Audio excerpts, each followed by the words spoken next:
Olá, meu povo! Passando para conversar um pouquinho com vocês a respeito do tema desse perfil, né? Que ultimamente tem sido tão pouco abordado por aqui, que é sexo. E é claro que é dentro do contexto da minha nova realidade, que é o que vocês vão ver por aqui, daqui por diante. Mas eu senti no meu coração hoje o desejo de compartilhar uma mensagem com vocês, que é a respeito da sexualidade e daquilo que Deus institui para o sexo na nossa vida, né? A gente precisa entender que ser cristão não tem nada a ver com sexo puritano, não, né? Não tem nada a ver com proibições, não tem nada a ver com... É claro que a gente precisa andar de acordo, né, com as coisas que foram estipuladas por Deus. Mas Deus, quando criou o sexo, Ele criou como o elo perfeito, Ele criou como a fonte de prazer, Ele criou como a coisa mais deliciosa que o homem e a mulher pudesse desfrutar, né? Então Ele criou o sexo para ser isso, né?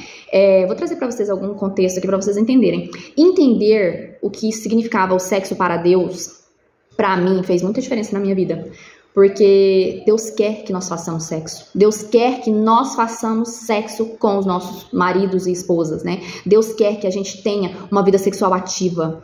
Foi por isso que Ele criou o sexo, né? Lógico que para procriação também, né? Parte da natureza biológica e da humanidade, mas não é à toa que o sexo é prazeroso. Não é à toa que o sexo é um envolvimento emocional, psicológico, energético, além de físico, né? Entender isso fez toda a diferença, porque quando eu entendi que Deus queria que eu fizesse sexo com meu marido, de preferência todos os dias, isso mudou o meu agir, mudou o meu posicionamento diante da minha relação, mudou muita coisa dentro de mim, porque às vezes a gente tá cansado, às vezes a gente não tem motivação, às vezes a gente não tem ânimo, mas saber que aquele ato é parte daquilo que foi estipulado para você viver dentro do casamento, te coloca no compromisso de cumprir, né, com todos os deveres, e não só pelo dever, é óbvio que é pelo prazer, porque dificilmente a gente tem uma relação sexual sem ter prazer, e se isso está acontecendo é porque você tem alguma alteração, alguma disfunção, então sim, você precisa buscar ajuda, né?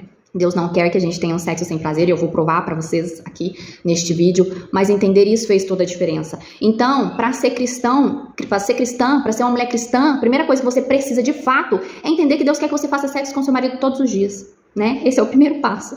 E aí, a gente precisa entender o que significa o sexo. Quando Deus criou o sexo para ser um elo, né? Não é à toa que Deus fala que quando homem e mulher se casam, eles se tornam uma só carne. O que é se casar, gente? O que efetiva o casamento? É o ato sexual. Tanto que você pode anular um casamento, até mesmo religioso, se não ocorrer um ato sexual. Então, o sexo é o que valida o casamento. Então, quando Deus fala que a gente torna uma só carne com o outro, é quando você tem relação sexual. Então, é como se houvesse uma verdadeira fusão de corpos tornando uma só carne durante a relação sexual. E isso é muito forte a nível espiritual, eu não vou entrar aqui, mas isso eleva espiritualmente o ser humano num nível que, se todos entendessem também a dimensão espiritual, você nunca negaria sexo, né? Você não tem noção de quanto isso transforma a vida do outro. Tanto que a mulher, ela tem poder para santificar o marido através da relação sexual, né? Então, a gente precisa entender o poder disso. Então, é como se fosse o trançar de duas cordas, sabe? O entrelaçar, o ligar. Porque uma única corda sozinha, ela tem poder de resistência. Agora, uma corda, quando ela é trançada, quando ela é trabalhada, quando ela une a outra corda, ela tem outro poder de resistência, tá? E é isso que faz o seu casamento resistir. Entender que para a maioria dos homens, o sexo é uma das partes mais importantes do casamento, é difícil para muitas mulheres.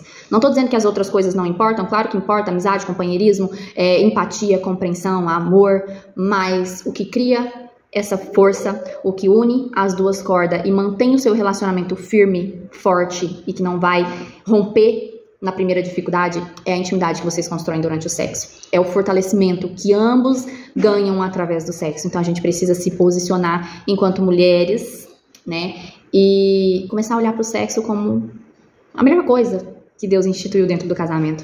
Salomão, quando escreve na Bíblia, Cântico dos Cânticos ou Cantares, né, dependendo da tradução, ele traz uma visão muito gostosa do que era o sexo. É óbvio que no linguajar daquela época, mas poucos trechos que a gente lê, ele mostra o quanto o sexo era prazeroso, o quanto o desejo de possuir o outro, de se unir ao outro, era forte, era válido, né? E é muito delicioso ler. Então, se você tem uma Bíblia em casa e nunca leu, leia Cânticos de Salomão, leia Cantares na sua Bíblia, que você vai entender um pouquinho do que Deus instituiu para que fosse o sexo, né? É óbvio que Salomão escreveu com as próprias palavras a respeito, baseado no conhecimento que ele tinha, mas Salomão foi um dos reis mais sábios da história, e ele era sábio porque o Senhor dava sabedoria a ele. Muitas das coisas que ele escreve, inclusive em Eclesiastes, são inspiradas nas coisas que o Senhor trazia para ele. Então, é sim uma pessoa que a gente pode levar em consideração, não como verdade absoluta, né, porque aí vai da individualidade de cada um, mas como um ensinamento que pode e deve ser aplicado na nossa vida conjugal. Então, quero ler alguns trechinhos de Salomão para vocês, para encerrar, porque o vídeo já ficou super extenso.